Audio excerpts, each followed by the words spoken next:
भारत माता की।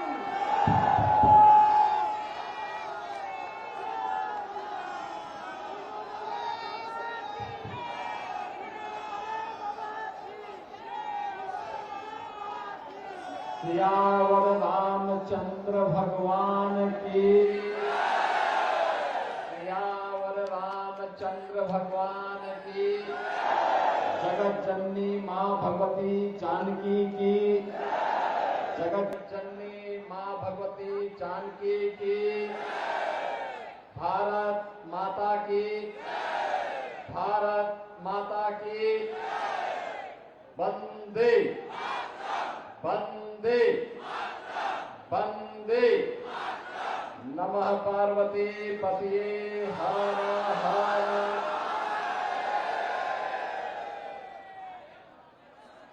उत्तर प्रदेश सरकार में मंत्रिमंडल के मेरे सहयोगी परिवहन मंत्री उत्तर प्रदेश श्री दयाशंकर सिंह जी, लोकप्रिय विधायक उत्तर प्रदेश के पूर्व सह-प्रभारी और दीघा विधानसभा क्षेत्र से एनडीए के प्रत्याशी श्री संजीव चौरसिया जी, भारतीय जनता पार्टी के राष्ट्रीय मंत्री श्री ऋतुराज सिन्हा जी, उपाध्यक्ष बिहार बीजेपी पूर्व संगठन मंत्री श्री राजेंद्र सिंह जी, उत्तर प्रदेश विधानसभा की सदस्य श्रीमती अदिति सिंह जी,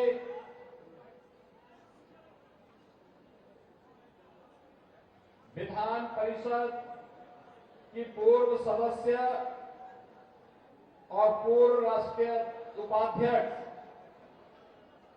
श्रीमती किरण गई सिन्हा जी,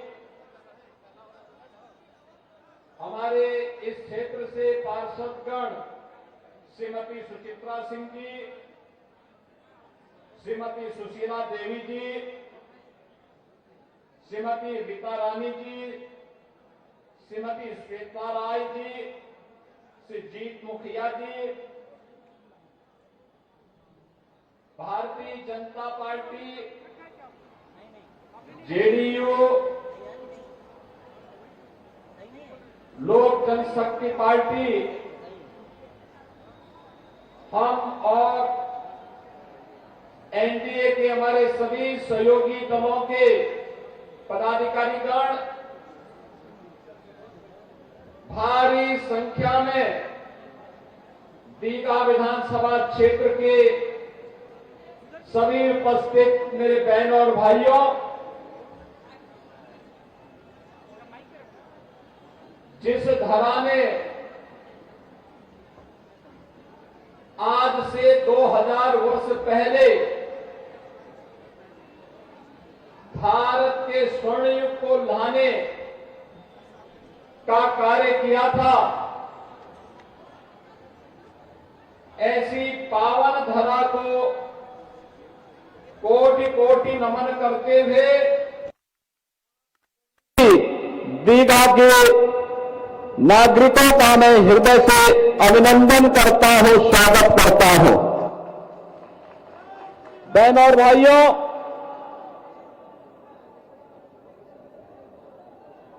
बिहार अपने गौरवशाली अतीत के लिए जाना जाता है। बिहार ये साबित कर चुका है कि बिहार समृद्ध होगा तो भारत समृद्ध होगा। बिहार का स्वर्णिम बनने का मतलब भारत का स्वर्णिम बनना। बिहार का विकसित बनने का मतलब भारत का विकसित बनना। इसी धरा पर चंद्रगुप्त मौर्य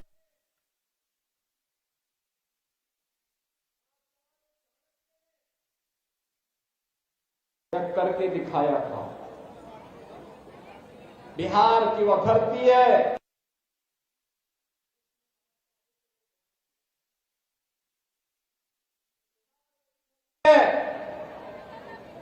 जिस धरा ने 24वें तीर्थंकर भगवान महावीर को जन्म दिया।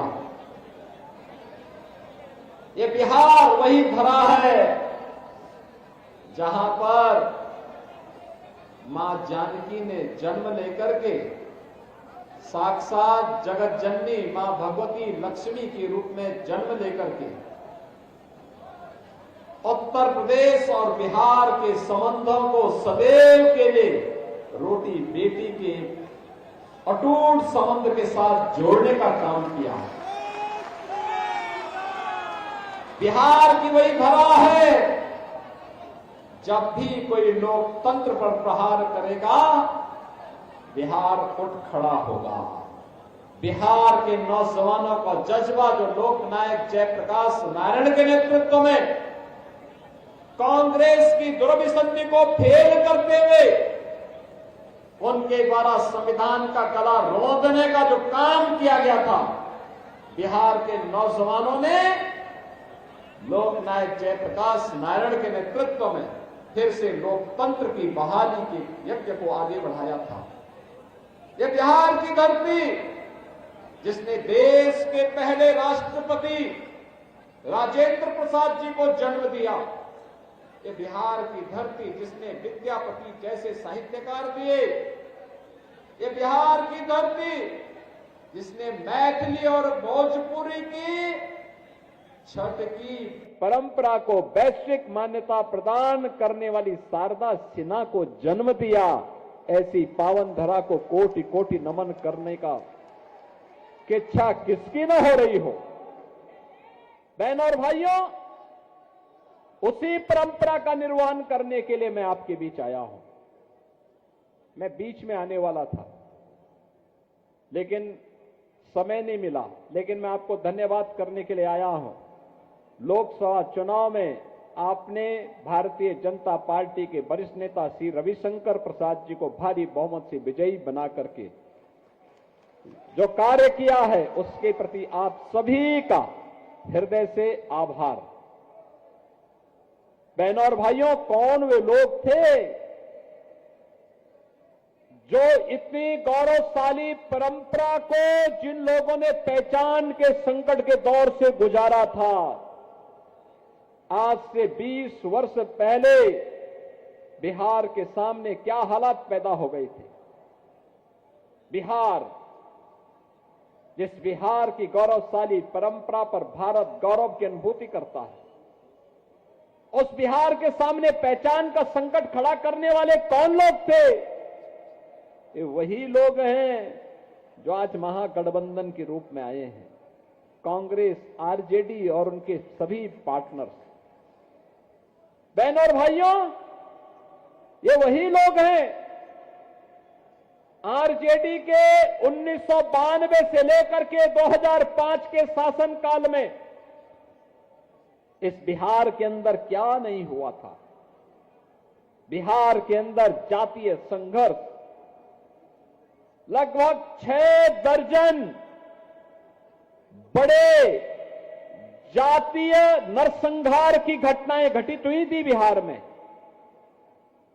जातीय सेनाएं खड़ी करके हिंदू को हिंदू से लड़ा करके पूरे बिहार में बांग्लादेशी घुसपैठियों को यहां पर अराजकता फैलाने की छूट दी गई। हिंदू को हिंदू से लड़ाने और दूसरी तरफ तुष्टीकरण की पराकाष्ठा पे चलते हुए हर माफिया को अपना शागिर्द बनाने की घोड़ बिहार के अंदर जो 1992 से लेकर के 2005 के बीच में प्रारंभ हुई, इसने बिहार के सामने पहचान का संकट खड़ा किया। कोई भी आईपीएस, कोई भी आईएएस, कोई भी आईएफएस बिहार के अंदर नौकरी करने को तैयार नहीं। आप जब डीजीपी को मुंशी कहकर के बुलाएंगे,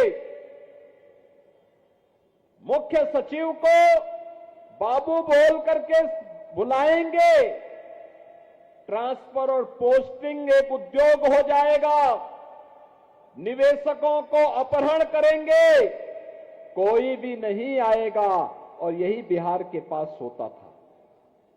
कैसे लूट खसोट, बेटी और व्यापारी की सुरक्षा पे कैसे सेंध लगती थी, बच्चों तक को नहीं बख्शा जाता था। ये बिहार के सामने संकट किसने खड़ा किया था? यही आरजेडी है, यही कांग्रेस है जो इस पाप के भागीदार है। और वही एहसास कराने के लिए आज आपके पास आए हैं। आज के बिहार के पास क्या नहीं है? आज तो फिर बिहार अपने स्वर्णिम युग की ओर अग्रसर हुआ है। बिहार सड़क की कनेक्टिविटी, रेल की कनेक्टिविटी, पब्लिक ट्रांसपोर्ट के लिए मेट्रो की व्यवस्था, एयरपोर्ट की कनेक्टिविटी और इनलैंड वाटरवे, जल मार्ग से हल्दिया से पटना होते हुए अयोध्या और प्रयागराज को जोड़ने की व्यवस्था, बिहार के अन्नदाता किसानों की उपज को और यहां की फैक्ट्रियों में बनने वाले प्रोडक्ट को दुनिया के मार्केट में पहुंचाने के लिए ड्राई पोर्ट से लेकर के बंदरगाह बनाने की कार्रवाई ये तेजी के साथ आगे बढ़ रही है। आज बिहार एनआईटी है, आईएम है, एम्स है, मेडिकल कॉलेजेस की श्रृंखला है, इंजीनियरिंग कॉलेजेस की श्रृंखला है। यहां पर आज स्मार्ट सिटी के दर्शन हो रहे हैं। यही सिटी डेवलप हो रही है। बिहार अब सेमीकंडक्टर के एक नए हब के रूप में अपने आप को स्थापित कर रहा है। बहनों और भाइयों, बिहार के नौजवानों की गलती उस समय नहीं थी जब बिहार के नौजवानों के सामने पहचान का संकट खड़ा हुआ था। बिहार का नौजवान तो हमेशा से मेधावी रहा है। अपनी मेधा से दुनिया के अंदर जहां कहीं गया है लोहा मनवाया है। बिहार के नौजवान के सामने संकट की स्थिति पैदा की थी इन लोगों ने, जो लोग जातीय आधार पर समाज को बांटने का पाप किए थे। बिहार को नक्सल हिंसा की चपेट में लाए थे। 2005 में बिहार ने गड़ाई ली, फिर से बिहार खड़ा हुआ और आज बिहार विरासत और विकास के जिस अभियान के साथ आगे बढ़ा है, कल्याणकारी योजनाओं के साथ आगे बढ़ा है, ये नया बिहार है।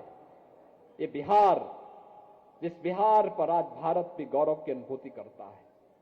बहनों और भाइयों, याद करिए, हम लोग आए थे पिछले चुनाव के समय और तब हमने कहा था कि अब आपको नारा लगाने की आवश्यकता नहीं पड़ेगी, आपके नारे हम यूपी में हकीकत में बदल डालेंगे। हमने कहा था, उससे पहले हम लोग आते थे, लोग कहते थे रामलला हम आएंगे, मंदिर वहीं बनाएंगे। हमने कहा बनाएंगे नहीं, बन गया राम मंदिर, आज अयोध्या में खड़ा हो गया। अब कोई संदेह है क्या? और जब अयोध्या में रामलला का मंदिर बन गया तो सीतामढ़ी में भी मां जानकी का मंदिर बन रहा है। क्योंकि अयोध्या और बिहार का मिलन तो राम और जानकी के मिलन से ही प्रारंभ होता है और यह अटूट संबंध हमेशा था, हमेशा रहेगा। और उसी संबंध को बनाने के लिए मोदी जी प्रधानमंत्री बने तो मोदी जी ने कहा अयोध्या को सीतामढ़ी से जोड़ने के लिए 4 लेन की कनेक्टिविटी दो। 6155 करोड़ रुपए इसके लिए दे दिए। काम युद्ध स्तर पर प्रारंभ हो गया है। बहनों और भाइयों, राम की संस्कृति पर हम गौरव की अनुभूति करते हैं। दुनिया राम की संस्कृति को, बुद्ध की संस्कृति को मानती है, लेकिन कांग्रेस, आरजेडी और सपा ये राम और कृष्ण की संस्कृति पर विश्वास नहीं करती। कांग्रेस ने कहा राम हुए ही नहीं। आरजेडी ने राम मंदिर की रथ यात्रा को रोक दिया था। समाजवादी पार्टी ने राम भक्तों पर गोलियां चला करके अयोध्या को लहूलुहान किया था। लेकिन तब भी राम भक्त कहता था, रामलला हम आएंगे, मंदिर वहीं बनाएंगे, लाठी डंडा खाएंगे, मंदिर वहीं बनाएंगे। और मंदिर बन गया ना। अयोध्या दुनिया की सुंदरतम नगरी बन गई है, देश की पहली सोलर सिटी। आज कोई अयोध्या आता है, अभी मैं एयरपोर्ट पे था, एक सज्जन मिले मुझे पटना के, कहा अयोध्या में मैं भी होटल खोल रहा हूं। मैंने कहा जल्दी खोल दीजिए, कोई समस्या नहीं आएगी। बहनों और भाइयों, हमारा परिवहन मंत्री तो बिहार का ही रहने वाला है, उत्तर प्रदेश में कैसा भेदभाव जी। सारे लोग एक साथ मिलकर के काम करते हैं, कोई पहचानता ही नहीं, क्योंकि उत्तर प्रदेश का हर व्यक्ति तो ये मानता है कि बिहार हमारा ननिहाल है। और बहनों और भाइयों, उसी भाव के साथ हर उत्तर प्रदेश वासी आज बिहार में आता है, बिहार का वासी उत्तर प्रदेश में जाता है और विकास की इस प्रक्रिया को मिलकर के काम आगे बढ़ाने की तैयारी मजबूती के साथ आगे बढ़ रही है। विकास भी है, विरासत भी है और गरीबों का कल्याण भी है। ये सोचो ना, आरजेडी की सरकार के समय गरीबों का अन्न हजम ही कर गए थे, पशुओं का चारा भी खा गए थे। 900 करोड़ का पशुओं का चारा खा गए। मोदी जी के समय में 80 करोड़ लोगों को फ्री में राशन की सुविधा का लाभ, 80 करोड़ लोगों को। 50 करोड़ लोगों को 5 लाख रुपए की आयुष्मान बीमा की, स्वास्थ्य बीमा का कवर, और 70 वर्ष से ऊपर के प्रत्येक बुजुर्ग को, वरिष्ठ नागरिक को, चाहे वह किसी भी जाति का है, किसी भी संप्रदाय का है, उसको वयम वंदना कार्ड के माध्यम से आयुष्मान भारत की सुविधा 5 लाख रुपए हर वर्ष उपलब्ध होंगे। ये काम कांग्रेस भी कर सकती थी, नहीं किया। आरजेडी कर सकती थी, नहीं किया, क्योंकि गरीब इनके एजेंडे में कभी नहीं था, कभी नहीं था। महिलाएं इनके एजेंडे में कभी नहीं थी, बुजुर्ग कभी नहीं थे, कभी नहीं थे, और इसीलिए विकास भी नहीं कराते थे।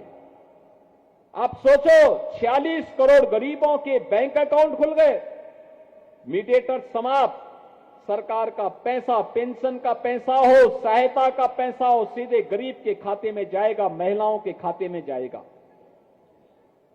12 करोड़ गरीबों के घर में शौचालय,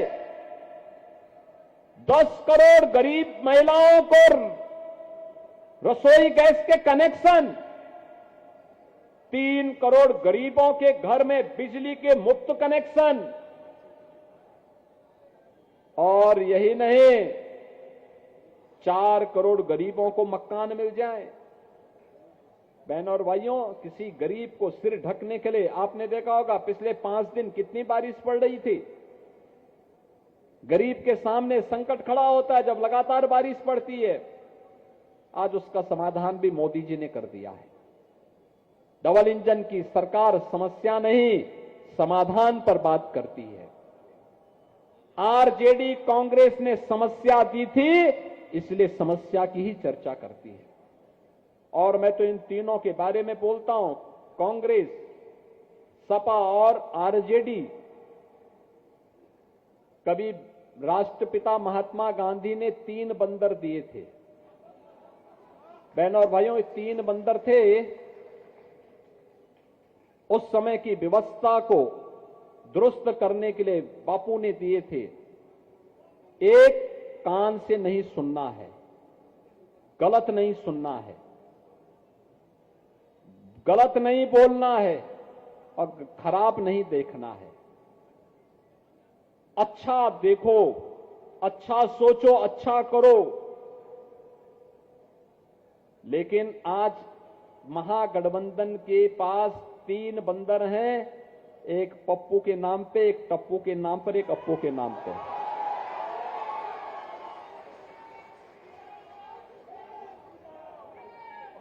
एक अच्छा नहीं बोल सकता है, एक को अच्छा नहीं दिखाई देता है और एक को अच्छा नहीं सुनाई देता है। इसीलिए एनडीए की डबल इंजन सरकार के विकास के कार्य इनको अच्छा नहीं लगते हैं, अच्छा नहीं दिखाई दे रहे, उसके बारे में अच्छा ही लोग बोल ही नहीं सकते। और बहनों और भाइयों, हमें इस बारे में देखना है, ये चुनाव केवल चुनाव नहीं है।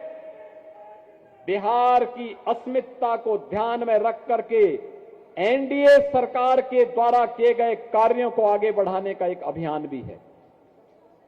स्वर्णिम बिहार फिर से एनडीए की सरकार ही दे सकती है।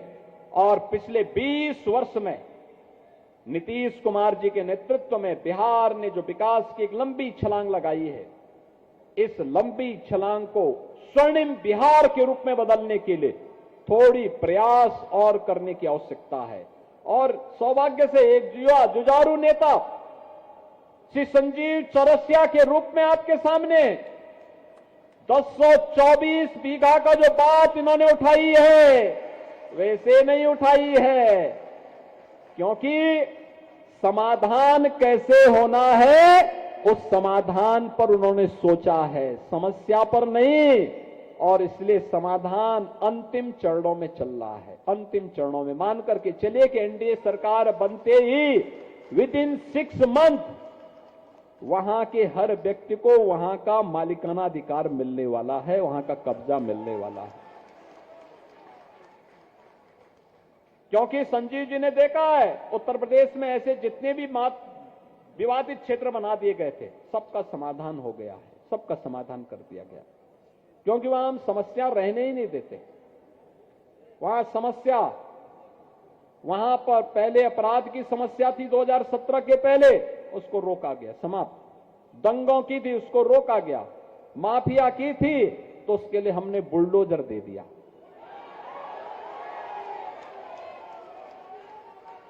खूब चाप करके वो चलता है, जब सड़कें अच्छी बनाता है और माफिया को रौंद करके आगे बढ़ जाता है। बहनों और भाइयों, मैं तो आप सबसे यही आह्वान करूंगा, स्वर्णिम बिहार के लिए एनडीए सरकार आवश्यक है। एनडीए की डबल इंजन सरकार आवश्यक है। आप सोचो कितना प्रभाव पड़ता है। मैं एक बार गोरखपुर से दरभंगा जा रहा था, 16 घंटे लगे थे मुझे। आज मैं लखनऊ से दरभंगा सुबह आया हूं, मात्र 45 मिनट में पहुंचा हूं, 45 मिनट में। ये डबल इंजन की स्पीड है, डबल इंजन की स्पीड है। बिहार को घुसपैठियों का धर्मशाला नहीं बनने देना है। बिहार को अराजकता की आग में नहीं धकेलने देना है। बिहार को लूट, अपहरण और किसी भी प्रकार की अराजकता की आग में नहीं झोंकने देना है। और इसको रोकने के लिए एकमात्र आपके पास सहारा है कि डबल इंजन की एनडीए सरकार फिर से बिहार के अंदर स्थापित हो और स्वर्णिम बिहार की परिकल्पना को आत्मनिर्भर और विकसित बिहार के रूप में हम आगे बढ़ाएं। मोदी जी के संकल्पों को, जो विकसित भारत की संकल्पना है, उसको लेकर के हम आगे बढ़ाएं।